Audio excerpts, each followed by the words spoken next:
Family history and the war. My mother became pregnant with me whilst she and my father lived in Singapore. My father was a captain on the ships. They decided to come back to the north of England, Newcastle, to have me, as my mother would have her sister nearby to support her. We all lived with my Auntie Dorothy, and that was my first home until I was 2 years old. Then war was declared. My father was a master mariner and immediately did his duty and went back to sea. I never got to know my father, as he had one ship shot out from underneath him, but went back to sea 3 weeks later from home in Britain with us. His next ship was then shot and sunk. The U-boat surfaced and knocked the crew out of the lifeboats and held them under the water. The sinking of the ship was brought up at Nuremberg trials. The name of the ship was Chief Meade. My father died that day. There was another lifeboat that witnessed the crime. I was brought up by my mum and Auntie May, who lived with us. Some people said it was like I had 2 mums. I went to school in Jesmond, and I always got the same bus as my Auntie May when she was going to her work. My aunt was a very forward-thinking lady. She bought her own house in 1935 when it was very unusual for single women to be able to do this. She also worked for the CWS and often went to the British Industrial Fair in London. My mother kept a book in which she used to record all the furnishings she bought for our house when it was new, and I still have the records.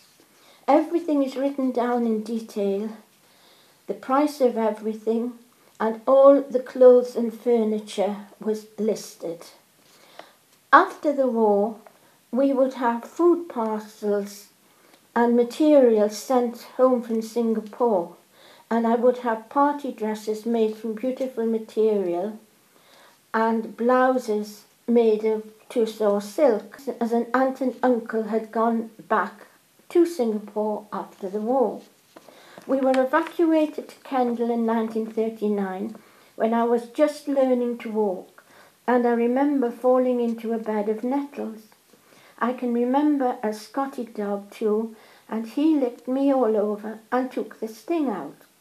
My mother had us moved, as in the first place we were given wasn't very nice, and she managed to find us another place where she felt happy. When we left, the people we had stayed with were sorry to see us go. My mother kept in touch with the Turners until Mrs. Turner died.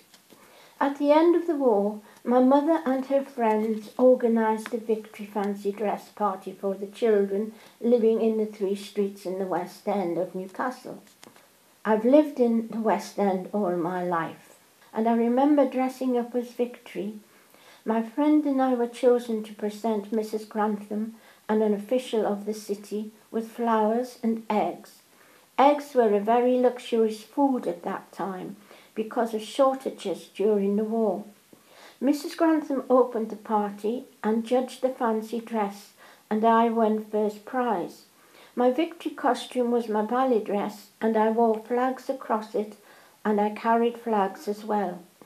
I do remember my mother saying there was some trouble over us winning, but I think we won on merit, as Mrs. Grantham had no idea our mothers had organised the party.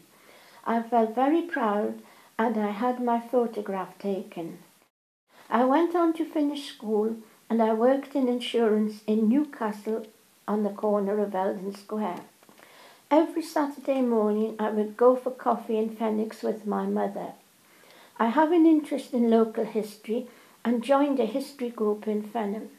During one of our meetings, we had a slideshow about Remembrance Day. I said something about one of the slides, and another lady in the group suddenly said, "What was the name of the ship?" She said her uncle had been on the same ship as my father, and that her cousin had done lots of research to gather all the information as there was a trial. I have some documentation now of this event.